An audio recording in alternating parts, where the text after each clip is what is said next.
ini Ibu akan membahas tentang faktor penyebab Indonesia memiliki kekayaan budaya.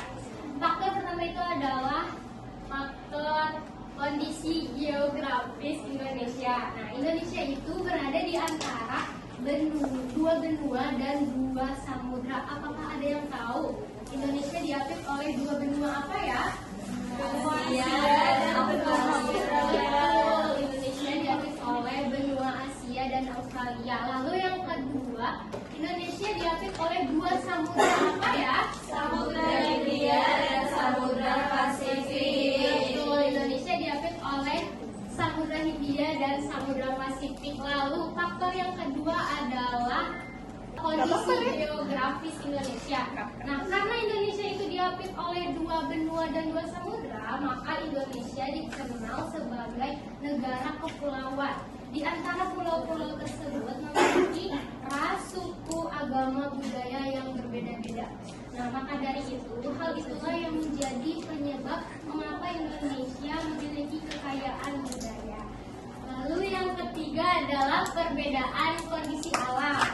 Nah, perbedaan kondisi alam ini terjadi karena perbedaan musim. Contohnya ada musim kemarau dan musim hujan. Lalu topografi, yaitu ada pantai dan gunungan. Lalu yang ketiga adalah letak geografis, yaitu diapit antara benua Asia dan Samudra Pasifik.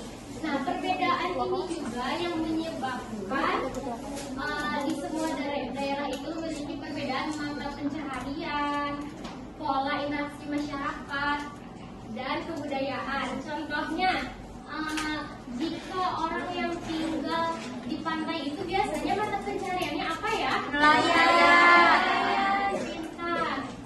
Jika orang yang tinggal di pegunungan, mata pencahariannya apa?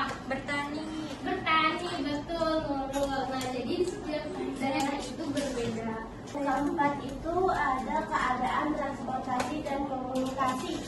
Pada zaman dahulu, alat transportasi dan komunikasi itu sangat minim. Nah, di zaman sekarang ini adanya kemajuan atau di era globalisasi. Ada yang tahu tidak alat komunikasi pada zaman sekarang itu ada apa saja? Handphone, apa lagi?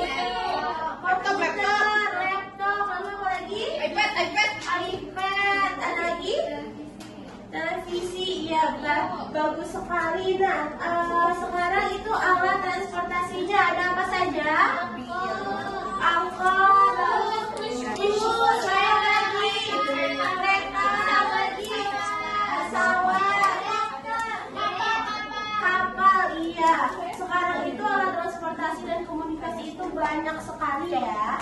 Nah, terus yang terakhir itu ada penerimaan masyarakat terhadap perubahan. Itu kasih contoh kecilnya. Ketika kalian pergi ke Baduy Dalam, di mana di Baduy Dalam itu terdapat yang namanya peraturan-peraturan yang harus kalian taati. Contohnya, ketika kalian ke Baduy Dalam, itu tidak boleh memakai sepatu dan membawa alat komunikasi dan tidak boleh membawa alat mandi.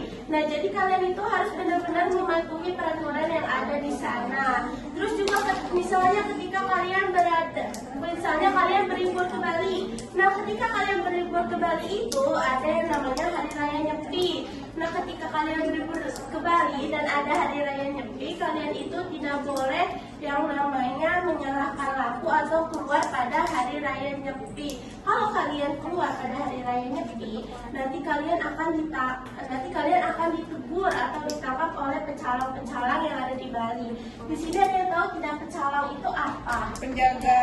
Iya, penjaga atau polisi adat tradisional yang ada di sana yang tugasnya itu untuk mengamankan desa-desa yang ada di Bali. Nah, sampai sini kalian sudah paham ya apa saja faktor-faktor yang mempengaruhi mengapa Indonesia itu menjadi negara yang kekayaan yang beragam. Kalian paham semua? Apakah ada pertanyaan? Iya. Ibu harap kalian paham semua ya. Sekian dari kelompok kami, kurang lebihnya mohon maaf.